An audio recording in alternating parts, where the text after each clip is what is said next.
ಈಸಿಯಾಗಿ ಕುಕ್ಕರ್ನಲ್ಲಿ ನಾವು ಹಾಗೆ ಕಡಾಯಿಯಲ್ಲಿ ಹೇಗೆ ಪಿಜ್ಜಾವನ್ನು ಈಸಿಯಾಗಿ ಮನೆಯಲ್ಲಿ ಮಾಡ್ಕೋಬೋದು ಅಂತ ನೋಡಿ. ಅದಕ್ಕೆ ನಾನಿಲ್ಲಿ ಮೈದಾ ಹಿಟ್ಟನ್ನು ತೊಗೊಂಡಿದ್ದೀನಿ, 1 ಕಪ್ನಷ್ಟು.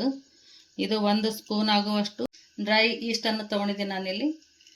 ಹಾಗೆ 1 ಸ್ಪೂನ್ ಆಗುವಷ್ಟು ಸಕ್ಕರೆಯನ್ನು ತೊಗೊಂಡಿದ್ದೀನಿ, ಅರ್ಧ ಸ್ಪೂನ್ ಆಗುವಷ್ಟು ಉಪ್ಪನ್ನು ತೊಗೊಂಡಿದ್ದೀನಿ ನಾನಿಲ್ಲಿ. ಹಾಗೆ ಒಂದು ಸ್ವಲ್ಪ ಎಣ್ಣೆ. ಮೊದಲಿಗೆ ಉಗುರು ಬೆಚ್ಚಗಿನ ನೀರಿನಲ್ಲಿ ಮೊದಲಿಗೆ ಈಸ್ಟನ್ನು ಹಾಕೊಳ್ಳೋಣ. 1 ಸ್ಪೂನ್ ಆಗುವಷ್ಟು ಸಕ್ಕರೆಯನ್ನು ಹಾಕೊಂಡ್ಬಿಡೋಣ. ಹಾಗೆ ರುಚಿಗೆ ಒಂದು ಸ್ವಲ್ಪ ಉಪ್ಪನ್ನು ಹಾಕೊಂಡ್ಬಿಡೋಣ. ಎಲ್ಲಷ್ಟು ಚೆನ್ನಾಗಿ ಮಿಕ್ಸ್ ಮಾಡ್ಕೊಂಡ್ಬಿಡೋಣ.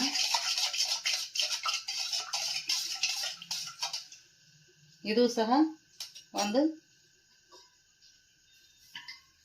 15 ನಿಮಿಷಗಳ ಕಾಲ ಇದನ್ನು ಇಟ್ಟುಬಿಡೋಣ ಫರ್ಮೆಂಟ್ ಆಗೋದಕ್ಕೆ. ಸಾಸ್ ಮಾಡೋದಕ್ಕೆ ಮೊದಲಿಗೆ ಟೊಮೆಟೊಗಳನ್ನು ಬೇಯಿಸ್ಕೊಂಡು ಬಿಡೋಣ.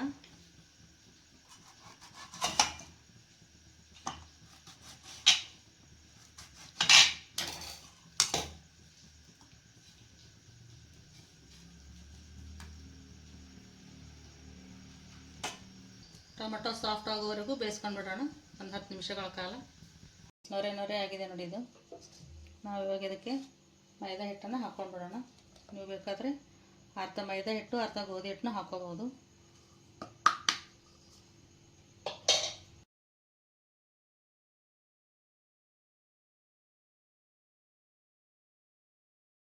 ಸ್ವಲ್ಪ ಮೇಲೆ ಆಯಿಲನ್ನು ಹಚ್ಕೊಂಡ್ಬಿಡೋಣ.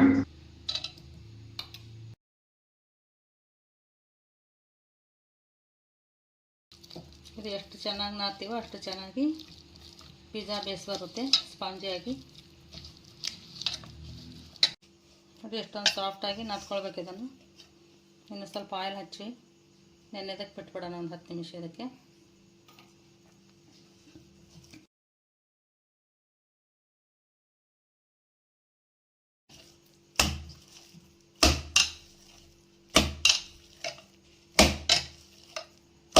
ಈ ಥರ ಮಾಡೋದ್ರಿಂದ ಪಿಜ್ಜಾ ಬೇಸು ಸಾಫ್ಟಾಗಿ ಸ್ಪಾಂಜಿಯಾಗಿ ಬರುತ್ತೆ. ಇದು ತುಂಬ ಇಂಪಾರ್ಟೆಂಟ್ ಆಗಿರುತ್ತೆ ಈ ಥರ ಮಾಡೋದು. 10 ನಿಮಿಷ ಅದನ್ನು ಮುಚ್ಚಿಟ್ಬಿಡೋಣ. ಇವಾಗ ಟೊಮೆಟೊ ಕೂಡ ಚೆನ್ನಾಗಿ ಬೆಂದಿವೆ.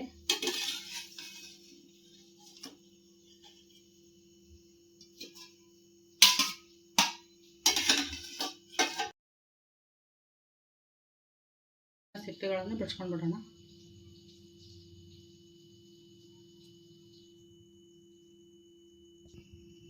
ಈ ಥರ ಎಲ್ಲ ಸಿಪ್ಪೆನ ತೆಕ್ಕೊಂಡ್ಬಿಟ್ಟು ಇದನ್ನು ಮಿಕ್ಸಿ ಜಾರ್ನಲ್ಲಿ ಹಾಕೊಳ್ಳೋಣ.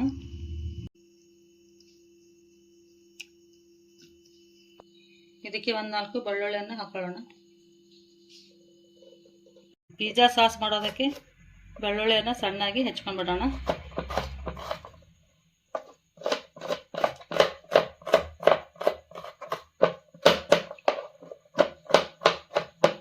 ಟೊಮೆಟೊ ನೋಡಿ ಈ ಥರ ಸಣ್ಣಾಗಿ ಪೇಸ್ಟ್ ಮಾಡ್ಕೊಂಡ್ಬಿಟ್ಟಿದ್ದೀವಿ. ಇದನ್ನು 1 ಸ್ಪೂನ್ ಆಗುವಷ್ಟು ಆಯಿಲನ್ನು ಹಾಕೊಳ್ಳೋಣ. ಎಣ್ಣೆ ಬಿಸಿಯಾಗಿದೆ. ಸಣ್ಣದಾಗಿ ಹೆಚ್ಚಿರುವಂಥ ಬೆಳ್ಳುಳ್ಳಿಯನ್ನು ಹಾಕೊಳ್ಳೋಣ. ಹಾಗೆ ಈರುಳ್ಳಿಯನ್ನು ಹಾಕೊಳ್ಳೋಣ. ತುಂಬ ಚಿಕ್ಕದಾಗಿ ಮಾಡ್ಕೊಳ್ಳಿ, ಅಂದರೆ ಚೆನ್ನಾಗಿರುತ್ತೆ ಇದು.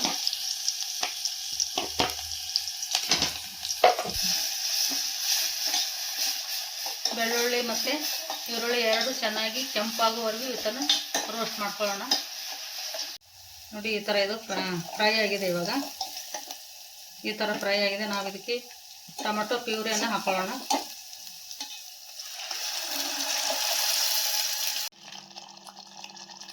ಈ ಥರ ಕುದೀತಾ ಇದೆ ಟೊಮೆಟೊ ಪ್ಯೂರಿ. ನಾವು ಇವಾಗ ಇದಕ್ಕೆ ಸ್ವಲ್ಪ ಚಿಲ್ಲಿ ಫ್ಲೇಕ್ಸನ್ನು ಹಾಕೊಳ್ಳೋಣ. ಸ್ವಲ್ಪ ಆರಿಗೆಯನ್ನು ಹಾಕೊಳ್ಳೋಣ.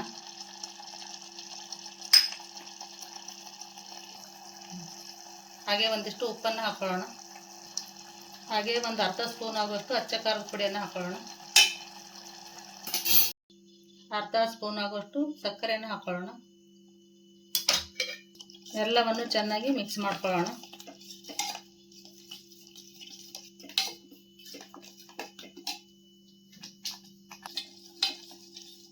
ನೋಡಿ ಪಿಜ್ಜಾ ಸಾಸ್ ರೆಡಿಯಾಗಿದೆ. ಗ್ಯಾಸನ್ನು ಆಫ್ ಮಾಡ್ಕೊಂಡ್ಬಿಡೋಣ. ಬಾಣಲೆಯಲ್ಲಿ ನಾವು ಈ ಥರ ಉಪ್ಪನ್ನು ಹಾಕೊಂಡ್ಬಿಡೋಣ ಕೆಳಗಡೆ. ಇದು ಪಿಜ್ಜಾ ಬೇಸ್ ಮಾಡೋದಕ್ಕೆ ಪ್ರೀ ಹೀಟ್ ಆಗಬೇಕಿದು. ಎರಡು ಕಡೆ ಮಾಡೋದನ್ನ ತೋರಿಸ. ಇನ್ನೊಂದು ನಾವು ಈ ಥರ ಕುಕ್ಕರ್ನಲ್ಲಿ ಮಾಡೋಣ. ಒಳಗೊಂದು ರಿಂಗ್ ಹಾಕಿದ್ದೀನಿ. ಇದು ಪ್ರೀ ಹೀಟ್ ಆಗೋದಕ್ಕೆ ಇಟ್ಬಿಡೋಣ. 10 ನಿಮಿಷ ಪ್ರೀ ಹೀಟ್ ಆಗೋದಕ್ಕೆ ಇಟ್ಬಿಡೋಣ. ಅಷ್ಟರಲ್ಲಿ ನಾವೀಗ ಪಿಜ್ಜಾ ಬೇಸನ್ನು ಮಾಡ್ಕೊಳ್ಳೋಣ.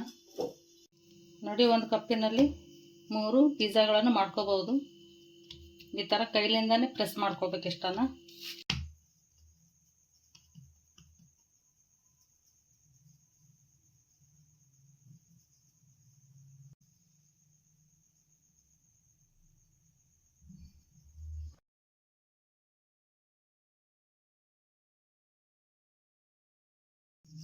ಈ ಥರ ಕೈಯಿಂದ ಎಲ್ಲ ಕಡೆ ಸಮಾನ ಪ್ರೆಸ್ ಮಾಡ್ಕೊಳ್ಳಿ. ಇದಕ್ಕೆ ಈ ಥರ ಫೋಕ್ನಿಂದ ಡಾಟ್ಸ್ ಹಾಕೊಳ್ಳಿ.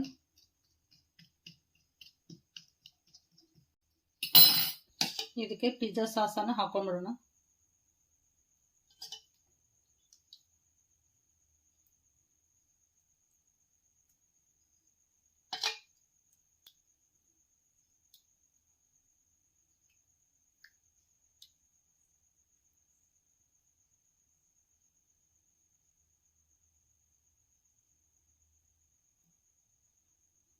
ಪ್ಲೇಟಿನಲ್ಲಿ ಮಾಡ್ಕೊಂಡ್ಬಿಡೋಣ.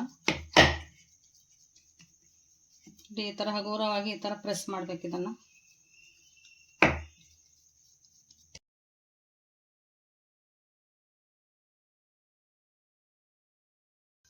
ಇದಕ್ಕೂ ಸಹ ಹೋಲ್ ಮಾಡ್ಕೊಳ್ಳೋಣ.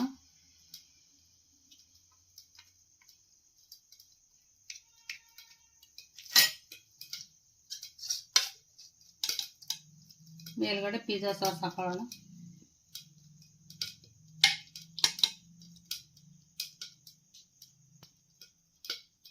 ಇದಕ್ಕೆ ಚೀಸನ್ನು ಹಾಕೊಂಡ್ಬಿಡೋಣ. ಈ ಥರ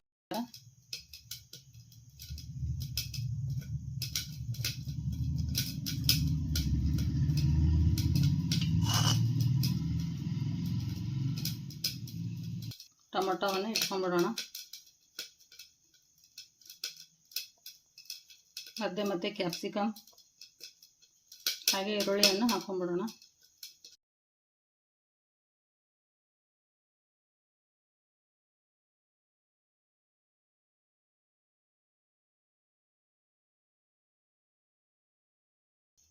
ಮತ್ತೆ ಈ ಥರ ಚೀಸನ್ನು ಇಟ್ಕೊಂಡ್ಬಿಡೋಣ. ಇನ್ನೂ ಸ್ವಲ್ಪ ಚೀಸಿ ಆಗಿರಲಿ ಅಂತ.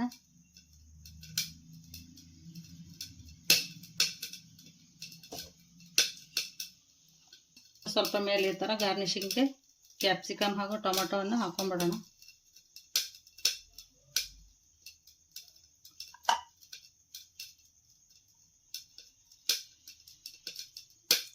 ಬನ್ನಿ, ಇವಾಗ ಹೀಟ್ ಆಗಿರುವಂಥ ಕುಕ್ಕರ್ನಲ್ಲಿ ಇಟ್ಕೊಂಡ್ಬಿಡೋಣ. ತುಂಬ ಬಿಸಿಯಾಗಿದೆ, ನಿಧಾನವಾಗಿ ಇಟ್ಕೊಂಡ್ಬಿಡೋಣ. ನೋಡಿ, ನಾನು ಇದಕ್ಕೆ ವೈಸರನ್ನು ಹಾಕಿಲ್ಲ, ತೆಗೆದುಬಿಟ್ಟಿದ್ದೀನಿ. ಹಾಗೆ ಮುಚ್ಕೊಂಡ್ಬಿಡೋಣ. 15-20 ನಿಮಿಷಗಳ ಕಾಲ ಇದನ್ನು ಬೇಕಾಗೋದಕ್ಕೆ ಬಿಟ್ಬಿಡೋಣ. ಇದಕ್ಕೆ ಚೀಸನ್ನು ಹಾಕೊಂಡ್ಬಿಡೋಣ.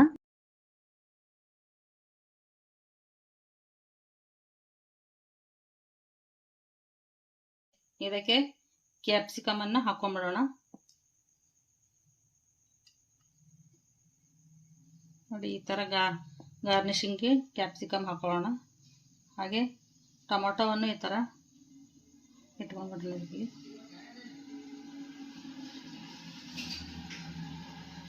ಇನ್ನೂ ಸ್ವಲ್ಪ ಚೀಸನ್ನು ಈ ಸೈಡಿಗೆ ಹಾಕೊಂಡ್ಬಿಡೋಣ, ಎರಡು ಕಡೆಗೆ.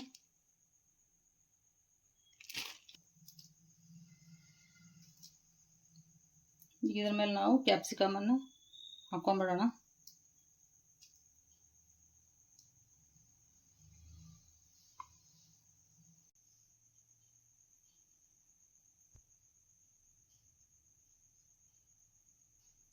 ಸ್ವಲ್ಪ ಮೇಲೆ ಆಯಿಲನ್ನು ಹಚ್ಕೊಂಡ್ಬಿಡೋಣ.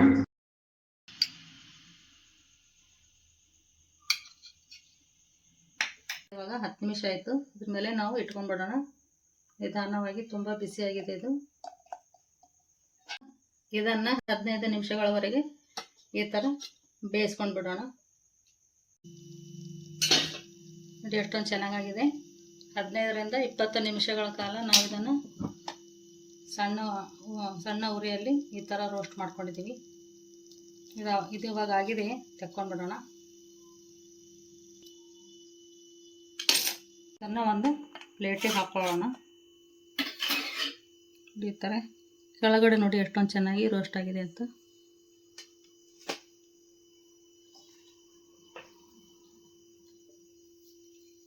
ಇದಕ್ಕೆ ಮೇಲ್ಗಡೆ ಚಿಲ್ಲಿ ಫ್ಲೇಕ್ಸನ್ನು ಹಾಕೊಳ್ಳೋಣ.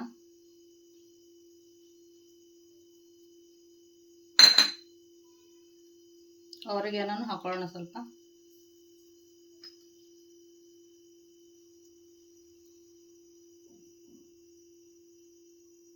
ನೋಡಿ ಕುಕ್ಕರ್ನಲ್ಲಿ ಸಹಿತ ಎಷ್ಟೊಂದು ಚೆನ್ನಾಗಿ ಬಂದಿದೆ ಅಂತ.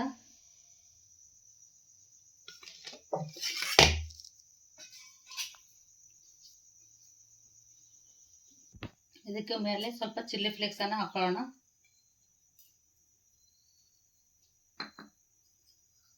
ಆರಿಗ್ಯಾನೋನು ಹಾಕೊಳ್ಳೋಣ ಸ್ವಲ್ಪ. ನೋಡಿ ಈಸಿಯಾಗಿ ಕುಕ್ಕರ್ನಲ್ಲಿ ನಾವು ಹಾಗೆ ಕಡಾಯಿಯಲ್ಲಿ ಹೇಗೆ ಪಿಜ್ಜಾವನ್ನು ಈಸಿಯಾಗಿ ಮನೆಯಲ್ಲಿ ಮಾಡ್ಕೋಬೋದು ಅಂತ ನೋಡಿದ್ದೀರಲ್ಲ.